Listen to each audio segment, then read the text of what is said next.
efficient, highly effective way to prepare tender items like fish and poultry and highlight their natural flavors. Water vapor circulates around the food, providing even, moist heat.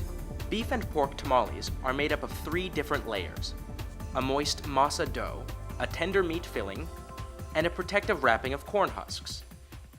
This layered package is perfect to illustrate the principles of steaming.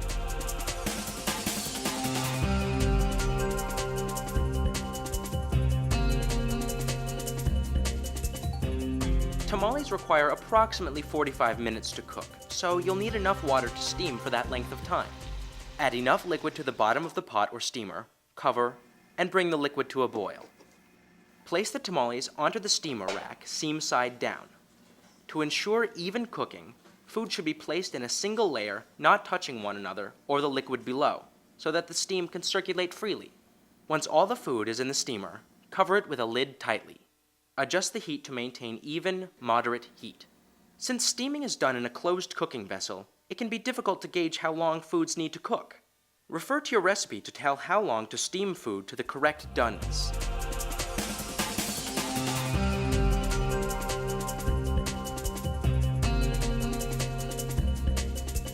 When you do check for doneness, remember to tilt the lid away from you as you open it so that the steam will vent away from your face and hands.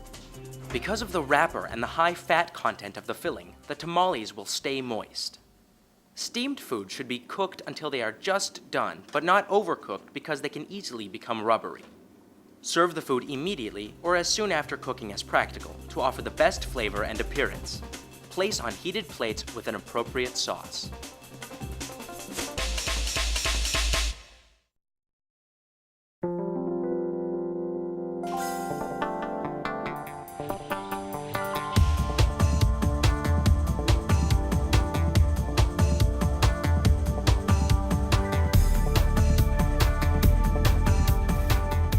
Traditionally, steaming is done in a covered pot or professional steamer in which water vapor circulates around the food, providing even, moist heat.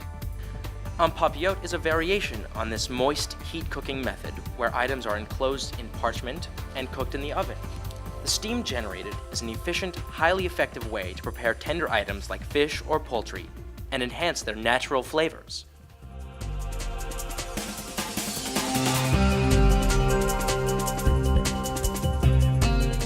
First, prepare all your ingredients, portion the fish, cut the vegetables, and prepare the sauce or compound butter. To begin the assembly of the papillote, cut the parchment into heart shapes large enough to hold the ingredients on 1/2 of the heart, with an extra 1-inch margin of paper all the way around to allow steam to expand and puff up the shape of the package. Lightly oil or butter it on both halves to prevent it from burning. On one side of the parchment, add a small amount of sauce and place the fish. Top this off with the vegetables and aromatics. The sauce and vegetables help create the steam while adding flavor and moisture. Additional aromatics can be added on top of the main item. Fold the other half over, then crimp the edges of the paper to seal in the steam so that it can properly cook the food. An additional crease can ensure a good seal. Butter or oil a sheet pan and place it in a preheated oven. Once heated, place the package onto the sheet pan and bake at 400 to 425 degrees Fahrenheit. Foods prepared on papillote should cook until just done. This is difficult to gauge, however, without experience. Performing a few test runs of an un papillote dish will help establish a reliable cooking time for the dish, providing that the ingredients are consistently prepared beforehand.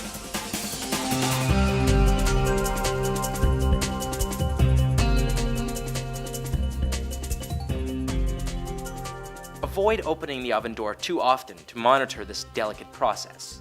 Typically, an item cooked en papillote should be ready when the package is very puffy and the paper is brown. As the package cools, it will begin to deflate, so serve en papillote dishes as soon as possible. For a dramatic presentation, have the server cut open the package in front of the guest.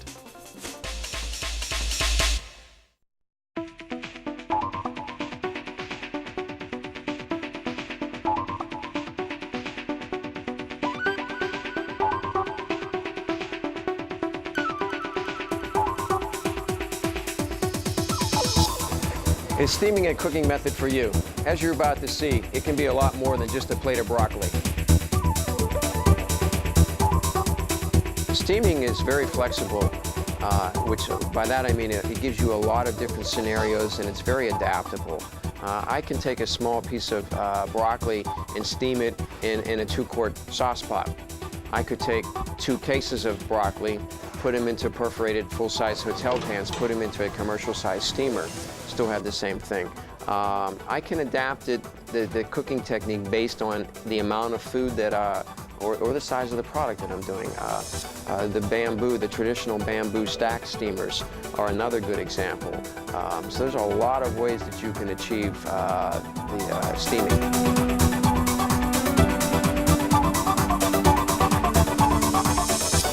Steaming is classified as a moist cooking method, and steaming occurs at actually a higher temperature than boiling.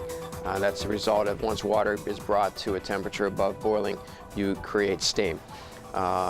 It is unique into itself because of the high degree of temperature that it's done at, and the amount of moisture that's involved with this particular cooking process.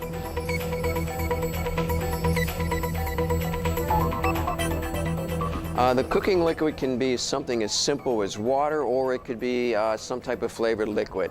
A court bouillon, for example, something that's been flavored with mirepoix, wine or vinegar, herbs. It could be a fish stock or a chicken stock, depending on what you're steaming, but it should be something relevant and complementary to the item that you are steaming. I don't know that I would use straight wine all the time because of the tannic acid. And acid does get carried off in the vapor of steam, so that may give you a bitter flavor to the item that you're steaming. Not having enough water is a huge problem with steaming, especially when you're doing it on top of the stove. Recovery time. The amount of items that you try to steam in proportion to the amount of steam you're trying to generate in the pan is a problem sometimes. They overload the steaming pan and then don't have enough water in there, or the pan is too small so you don't generate a high enough steaming. You have to be careful if you start running out of water, because then what happens, because of the different iron and chemicals that the minerals that are in water, you'll get a very bitter or undesirable flavor that may start to be imparted into the food. You can scorch food with steaming. When the steamer gets dry, you can scorch it. When you interrupt that steaming process, okay, there's going to be a recovery time, so just adding more water to it sometimes may not solve the problem. You may end up with an off-colored vegetable, for example. I think in my personal experiences, I think steaming has a little higher degree of carryover cooking because of the high temperature that it's done at. So compensating for that a little bit, taking the item out a little sooner, knowing that it's going to retain that heat and have a carryover effect, are some of the pitfalls.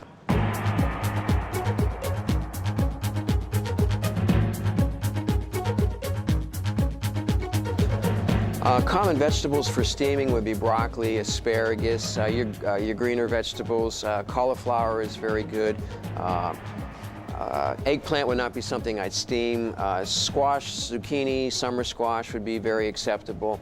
One of the things, the benefits of steaming, especially vegetables, it retains a lot of the vitamins and nutrients, because the cooking process is so rapid, such a high temperature, not exposed to a lot of liquid, where there's not a lot of vitamins and nutrients being leached out of the product. So it is conducive to retaining more vitamins and nutrients. Items that I would recommend to steam, especially protein items, would be items that are naturally tender. White meats, poultry, fish that are white, lean, firm. Obviously you want something that's going to be able to cook evenly all the way through, but it's got to be naturally tender. Steaming will not tenderize protein like some types of cooking methods, example braising. One of the things you have to be careful with steaming is because it's done at such a high temperature, protein coagulates very, very quickly. And picking and choosing your items. So a high protein item like shrimp, you have to be careful how long you steam it. You can very quickly overcook a piece of shrimp because of the fact that the temperature of steam is much, much higher than boiling. I think the way you evaluate an item that's been steamed properly is it's going to be plump. It's not going to, its size and shape will not change because it is a moist cooking method, so you're not extracting liquid out of it. I also think that it'll be very moist on the outside, but it shouldn't be too wet. If it has a wet, soggy feel in the mouth and on your palate, that's not desirable for a steamed item. This is one cooking method that doesn't require any specialized equipment. If you want to get into a scenario where you're using a 3 or 5 quart pot to steam in, depending on what you're steaming, it could be something as simple as a rondeau with a 1/2 inch to 3/4 of an inch of water in the bottom. Placing a rack on there, but that rack has to be out of the water, so you might have to elevate the rack somehow. But you want to keep the item out of direct contact with the water. All you truly want is the steam to be what cooks the product.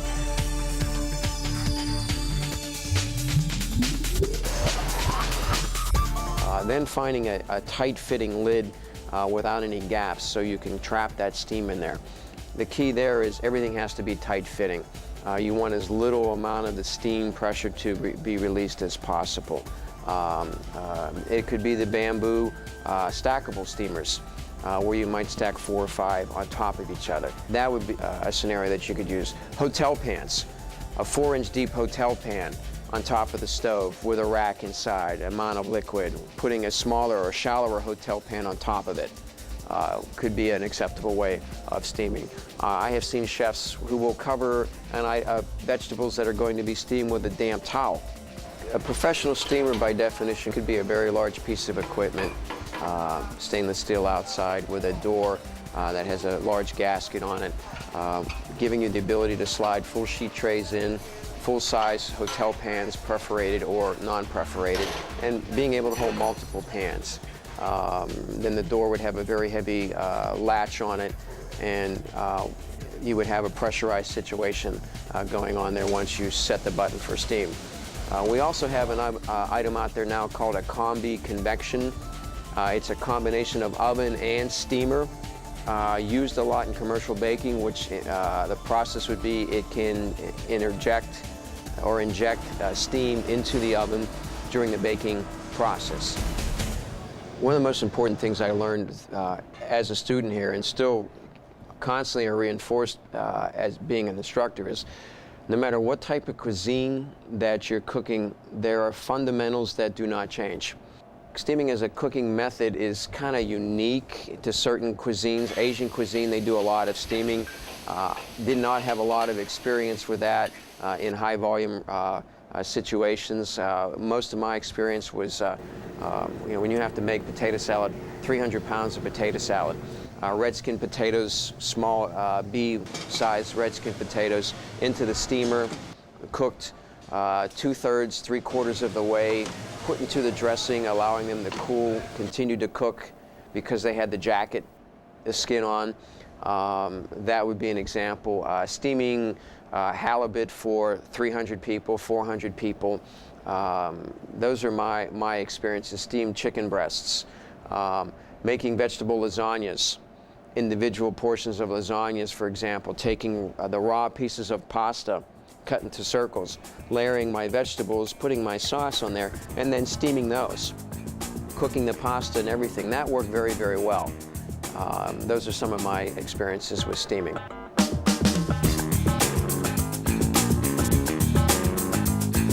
Some unconventional methods, and I hesitate to use the word unconventional because papillote is a classic way of steaming.